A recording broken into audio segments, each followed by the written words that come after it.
মেহমান ছোট হোক আর বড় হোক, একজন হোক আর ১০ জন হোক, আসলে আয়োজন সবসময় একরকমই করতে হয়।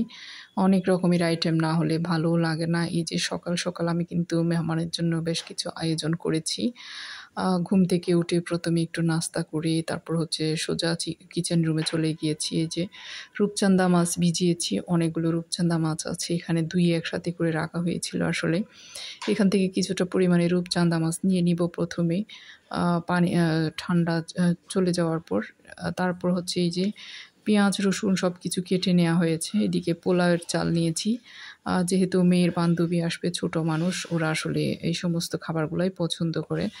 আর এদিকে তান্দুরি করব। চিকেনটা মেরিনেট করা ছিল আগের থেকেই। বাচ্চা মানুষ পোলাও, চিকেন এগুলাই খেতে চায়। আর বাসার জন্য এই যে ফুলকপি, মূলা, আলু দিয়ে চিংড়ি মাছ দিয়ে রান্না করব আজকে। আসলে শুটকির তরকারি খেতে, খেতে অনেক বেশি সমস্যা হয়ে যায়। গ্যাসের প্রবলেম হয়। আমার যেহেতু গ্যাস্ট্রিকের প্রবলেম আছে। যাই হোক, এদিকে আমি মসলা কষিয়ে নিয়েছি। চিংড়ি মাছ দিয়ে ১ম এ আমি টমেটো দিয়ে খুব ভালো করে মশলা দিয়ে কষিয়ে নিচ্ছি সবজির জন্য। আর অপর চুলায় হচ্ছে এই যে মাছের জন্য যে সামুদ্রিক মাছ, ওখানেও টমেটো আর আসলে বেশি পরিমাণে ঝাল দিতে হয়। তাহলে রূপচাঁদা মাছ খেতে অনেক বেশি ভালো লাগে। এই যে সবজিটাও দিয়ে দিয়েছি এক পাশে। খুব ভালো করে কষাবো। এটা আমি ঢাকনা দিয়ে নেড়ে-চেড়ে একদম ভালো করে কষিয়ে তারপর হচ্ছে এটাতে ঝোলের পানি দিব। আসলে রান্না কষানোর উপরেই কিন্তু স্বাদের ডিপেন্ড করে, স্বাদটা বেশি আর কম হবে। যত বেশি কষাবেন তত বেশি রান্না মজা হয়। এই যে এদিকে মাছের মশলাটাও কষানো হয়ে গিয়েছে। এখন রূপচাঁদা মাছগুলা দিয়ে দিব। রূপচাঁদা মাছটাও দেওয়ার পর হচ্ছে এপিঠ ওপিঠ ভালো করে একটু নেড়েচেড়ে কষিয়ে তারপরে হচ্ছে এখানেও ঝোলের পানি দিয়ে দিব। আর রূপচাঁদা মাছ হোক, যে মাছ হোক, আমি সবসময় কিন্তু লবণ আর হলুদ দিয়ে খুব ভালো করে ধুয়ে নিই। তারপর হচ্ছে লেবু রস দিলে এই সমস্ত মাছের থেকে গন্ধটা চলে যায়। লেবু রস দিয়ে চাইলে সামুদ্রিক মাছ আপনারা ধুয়ে নিতে পারেন। তাহলে যাদের মাছে গন্ধ হয় তাদের আর গন্ধটা আসবে না। যাই হোক, খুব ভালো করে ধুয়ে নিয়ে এখন আমি মাছগুলোও বসিয়ে দিয়েছি। এপিঠ ওপিঠ একটু কষিয়ে নিয়ে এখানেও জলের পানি দিয়ে দিব।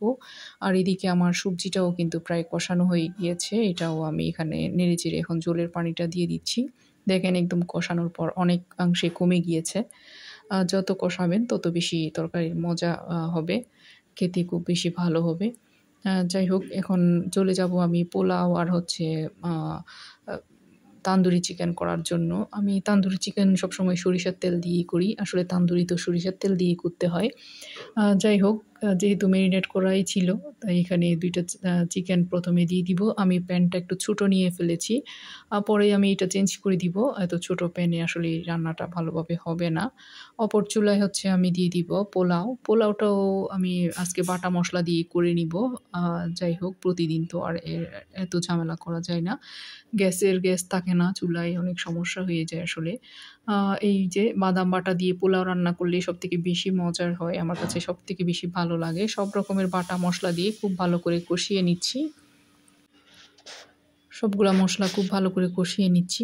কষানোর পরে হচ্ছে পোলাওয়ের চালটা দিয়ে তারপর হচ্ছে এখানে আমি লবণ, আ তারপর হচ্ছে পাউডার মিল্ক, চিনি, ঘি যা, যা লাগে সবকিছু দিয়ে তারপর হচ্ছে এটাও রান্না করে নেব।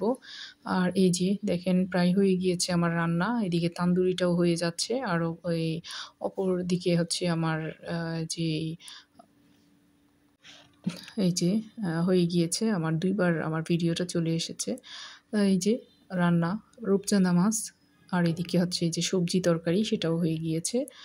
যাই হোক, সকাল, সকাল আলহামদুলিল্লাহ করে সব রান্না হয়ে গিয়েছে। এই হচ্ছে আমার আজকের আয়োজন।